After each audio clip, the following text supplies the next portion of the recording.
First question on the right side, second row. Coach, Game 7. And I want to ask you about a lot of people in social media and platforms are comparing the T.J. McConnell role with the J.J. Barrera role back in the 2011 championship run with the Mets. What do you think about that, and how important is T.J. McConnell for you guys? Very important, and I do see similarities. Steve, up in the front on the right side. Hi, Rick. Steve Ashburn, NBA.com. A couple games ago, Mark was asked about, have you run out of adjustments yet? And he said no. I'm wondering now on the brink of a Game 7, have both teams seen pretty much everything the other team has, and it's all on the table now for execution, or do you think there's still things up your sleeve?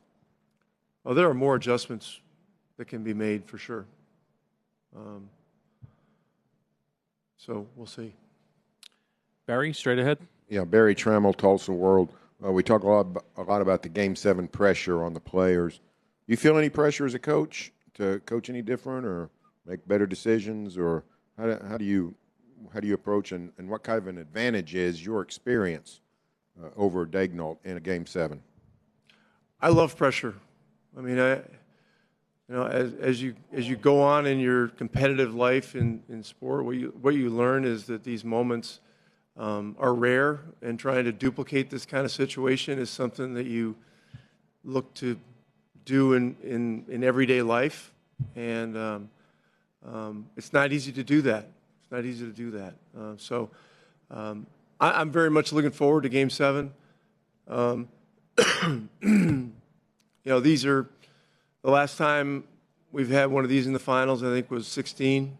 I've seen some things about that, and these are special moments for certainly for both teams, but for our league, for the game, for the worldwide interest in the game, and so it's a time to celebrate.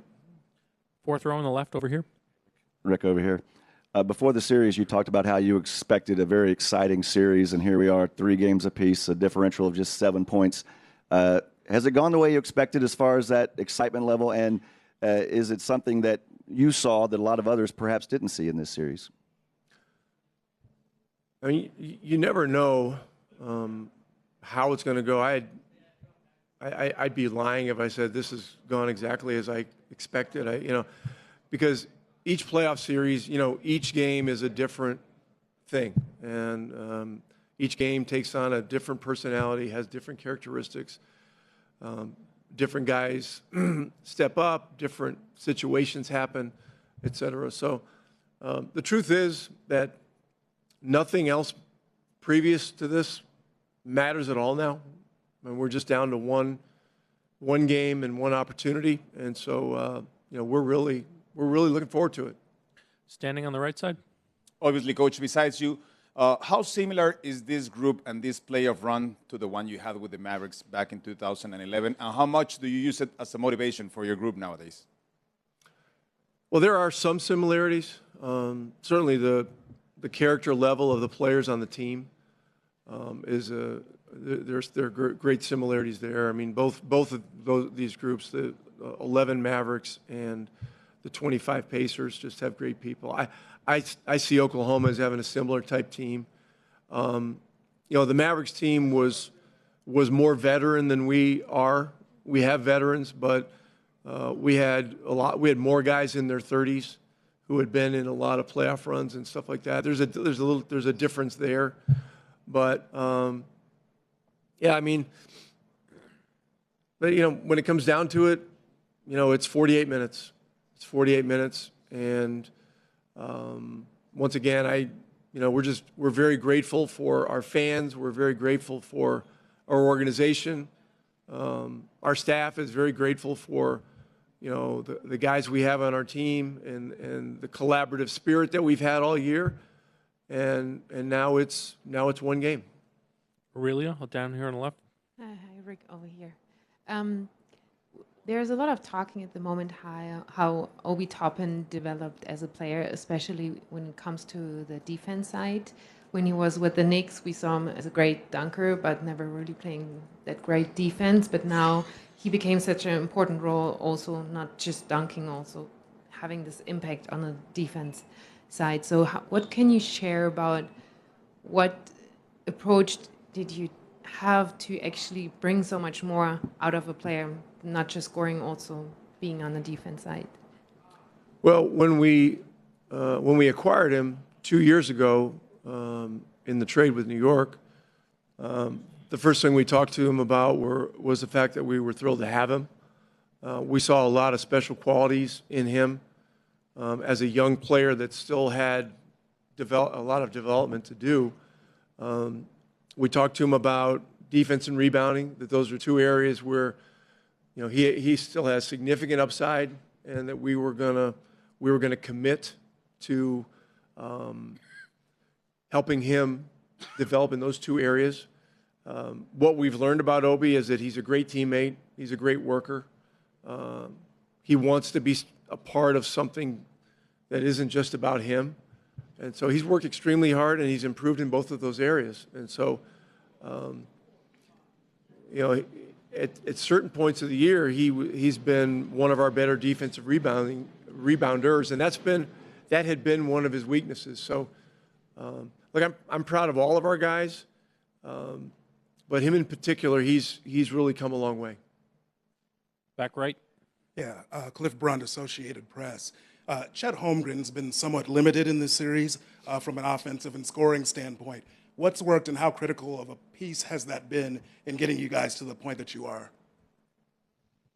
He's a great young player, and he's had a lot of stretches where we have not dealt with him well, and so like all their other guys, I mean, they've got a lot of great players on this team. We've got to do everything we can to make it as difficult as possible. Joe, right here.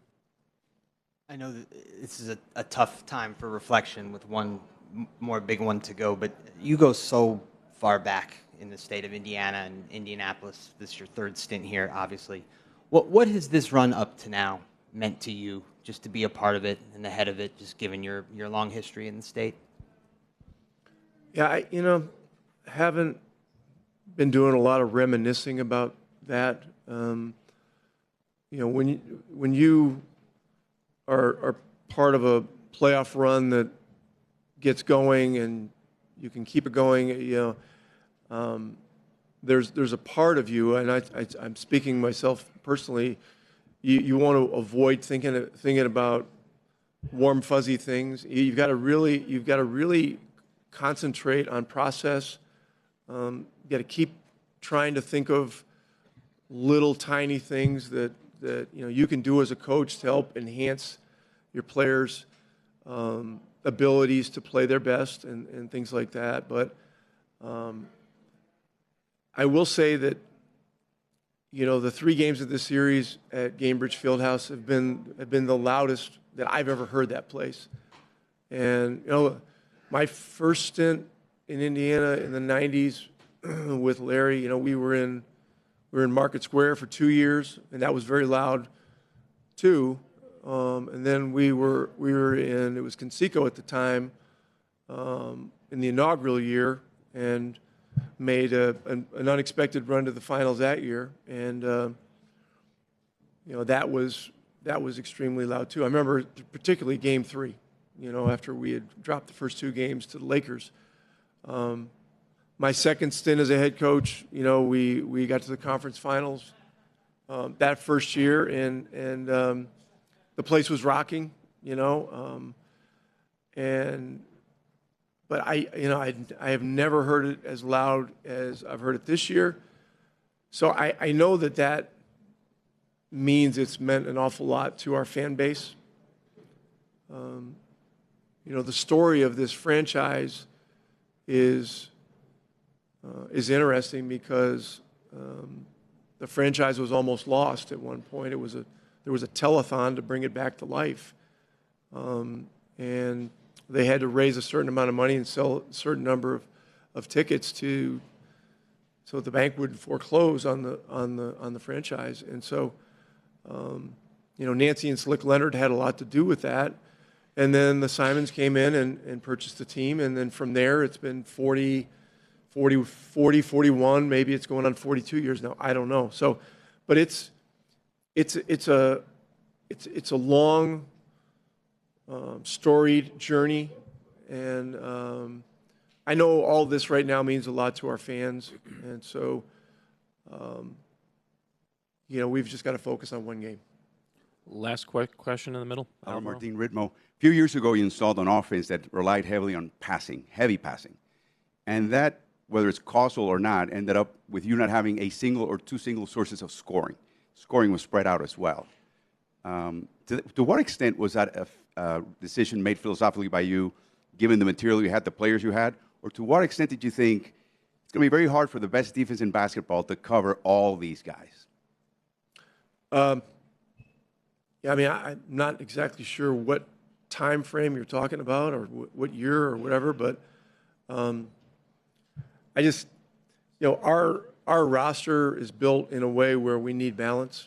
When we traded for Tyrese, it was pretty clear that we needed to play with tempo, and so Kevin Pritchard and Chad Buchanan have built the roster with guys that can run and defend around him. And so, but in today's game, roster construction seems to be changing, and a lot of the best rosters now are built on balance, and that's certainly what we're trying to do. I think that's what Oklahoma's doing too. Thank you, Coach. Pascal will be up shortly.